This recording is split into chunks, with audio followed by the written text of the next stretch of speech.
Justice for Audrey. Jujur gue selama ini gak pernah berani buka suara untuk hal-hal yang terjadi di sekitaran negara tercinta kita, Indonesia. Karena gue takut hal-hal seperti itu tuh bakal jadi bumerang buat gue sendiri. Takut gue yang salah ngomong segala macem, takut jadinya malah gue yang kena atau gimana. Emang penakut gitu anaknya, mental lemah gitu. Cuman biasanya di hal-hal tertentu kayak gitu ada yang nge-backup apa yang pengen gue omongin. Akhirnya gue setuju walaupun mungkin agak sedikit berbeda. Cuman di hal ini ada yang kayak bener-bener ngeganjel banget gitu di gue. Kayak harus gue bahas nih, harus gue omongin gitu. Bukan pengen jadi so tau atau pengen jadi paling bener lah istilahnya, cuman kesel gitu. Di masalah ini tuh Justice for Audrey, gue nggak terlalu mengungkit masalah antara ke-12 manusia ini dan satu orang yang sekarang mempunyai umat se-Indonesia mendukung dia gitu. Enggak. Yang ironis itu justru orang-orang kita yang ngekomenin itu. Dari awal tuh gue nggak ada yang namanya kayak sharing soal Justice for Audrey segala macam. Bukan gue nggak peduli dan gue nggak pengen atau gimana.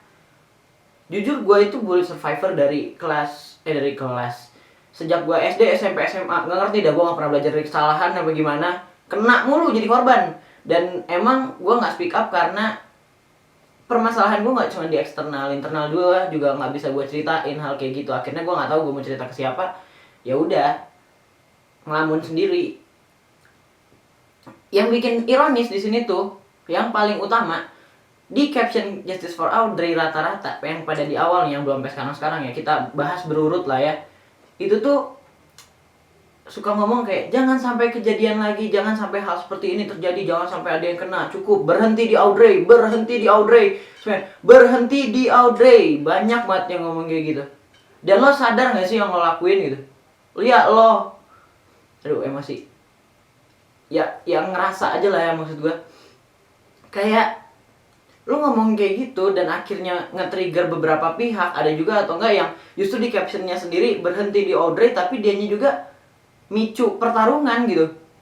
Yang akhirnya si ke-12 anak ini yang jadi kena, yang jadi korban bully. Hal bully itu tuh nggak cuma datang dari satu hal besar doang yang sekedar lo anggap cuman mukul fisik itu berbully. Enggak, datang tuh dari mental. Perlahan ya udah masuk ke fisik lah yang udah bahaya, takutnya jadi kena seterusnya. Tapi mental juga jauh lebih bahaya kadang, cuman nggak kelihatan aja gitu. Karena gue ngerasain gitu. Walaupun akhirnya gue nganggep itu jadi hikmah aja yang bisa gue pelajarin dan buat mental gue sendiri yang kebentuk gitu. Gue ngomong apa ya? Belibet banget rasanya mulut nih kalau depan kamera tuh, canggung gitu, bingung, kesel tapi. Terus ya dari situ tuh, dari mana Kun? Ya Allah, dari mana? Dari mana gue bahas ngomong apa tadi dari situ. Ntar mikir bentar. Orang-orang yang bersangkutan di sini itu nggak sepenuhnya salah juga, nggak sepenuhnya benar, tapi gue ngerasa kalau lo ngelakuin hal kayak gitu, jangankan kata-kata berhenti di Audrey itu terjadi, kalian memulai lembaran baru, memulai pembulian baru yang akhirnya menjatuhkan mereka. Dan hal-hal yang seperti bully segala macam itu yang nggak mungkin datang tanpa ada bridgingnya dulu gitu. Emangnya lu dari bayi lahir udah bilang aku pengen ngebully dia? Kan nggak mungkin. Pasti dia juga ada yang nggak tahu dari orang tuanya atau gimana segala macam. Kita kan nggak bisa menyalahkan satu pihak, apalagi ini anak kecil. Ada yang bilang tuntaskan segala macam. Gue nggak ngerti tuntaskan itu setuntasnya sampai kayak gimana, hukuman yang setimpal kayak gimana. Tapi bukan berarti harus menutup masa depan dia gitu. Gue ngerasa semua orang berhak buat ngedapetin porsi yang pas lah buat itu. Karena ya kalau misalnya kayak gitu semua jadi penyesalan. Ada orang yang seharusnya sesuatu hal kayak gitu tuh yang harusnya bisa jadi senapan nih dia pakai, harusnya dia bisa melesat makin jauh buat belajar, malah jadi bumerang yang kayak mikirnya tuh apa-apa harus dibalas dengan balas dendam. Jadi kayak yang dia pelajarin dibalas dengan apa yang dia pelajarin. Kayak apa yang dia rasakan dibalas lagi, orang itu harus merasakan apa yang dia rasakan. Kan itu udah salah pikirannya. Kapan selesainya?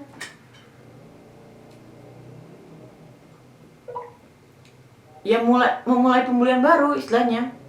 Terus ironisnya tuh nggak cuma berhenti di situ yang dari pandangan gue gitu. Ada beberapa orang yang teman-teman gue ya, moga aja temen lah ya, kita anggap aja begitu. Dulu tuh salah satu yang menjadi pelaku pembulian lah istilahnya, yang menjatuhkan, yang atau nggak muluk-muluk lah ya, mungkin ngatain segala macem. Ada yang mungkin di belakang bisa ada orang yang nganggep kalau yang ikutan tertawa di belakang itu masuk seorang yang membuli, tapi ini malah orang yang membulinya langsung, yang memicu perdebatan. Dia juga nge-share soal justice for Audrey. Ironis nggak sih? Nggak tahu, mungkin dia sekarang udah berubah, gue juga udah kagak pernah ketemu, tapi buat apa eksis? Biar kelihatan peduli. Nggak ngerti gue juga. Terus banyak nih yang sekarang menyesal karena ternyata Audrey juga bersalah. Makin kan kesel gue di sini tuh, kayak apalagi yang mau lo bahas gitu. Kalau Audrey juga bersalah ya udah, nggak usah dipanjangin lagi, itu urusan mereka gitu. Maksud gue tuh kayak gimana ya, jadi emang kita itu dasarnya manusia mencari kesalahan gitu, nggak berusaha buat nyari yang kebaikan dari dianya. Kan nggak selamanya kayak si yang 12 anak ini, walaupun sampai nonjok segala macam dan ternyata hasil visumnya itu nggak sampai ada alat kelaminnya robek atau memar-memar segala macem. Tadi gue ngomong apa? Jadi otak gue berhenti. Tunggu. Ya pokoknya nggak berarti segala hal dari dia tuh buruk dan dia harus dihancurkan masa depannya. Nggak gitu. Dan bukan berarti Audrey yang di situ sebagai victim. Tuh dari awal tuh gue mikir kayak sesuatu yang sampai sejauh itu kemungkinan paling besar nggak mungkin datang cuman dari dianya gitu.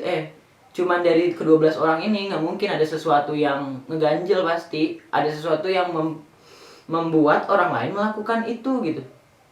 Ya gue mungkin kayak gitu, dan tapi gue nggak terlalu melawan. Ada di sisi di satu waktu mungkin gue ngelawan segala macem, tapi kalau guanya nggak terlalu nyari masalah gitu istilahnya, nggak akan sampai kayak gitu sebenarnya. Nggak sampai yang kayak lu lewat tiba-tiba ditendang nggak ada alasan. Kecuali misalnya gue pernah ngerasain yang kayak mereka lagi rame-rame, gue ya kan biar asik gitu lah ya, gue butuh teman nongkrong, tiba-tiba diusir. Ya dijorokin pakai kaki tuh, kerasa banget nggak ada etikanya itu, jorok.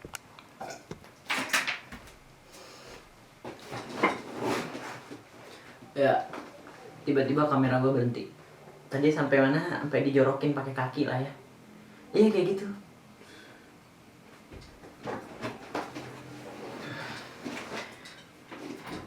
Tapi satu yang pengen gue omongin sih, memang belibet banget kayaknya, kesel.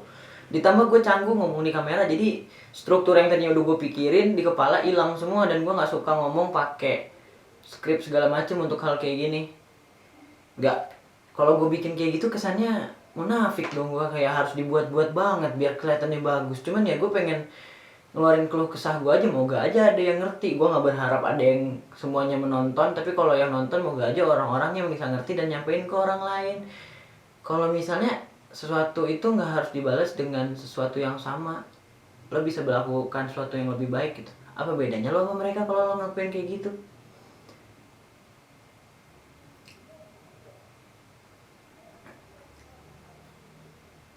Gitulah intinya.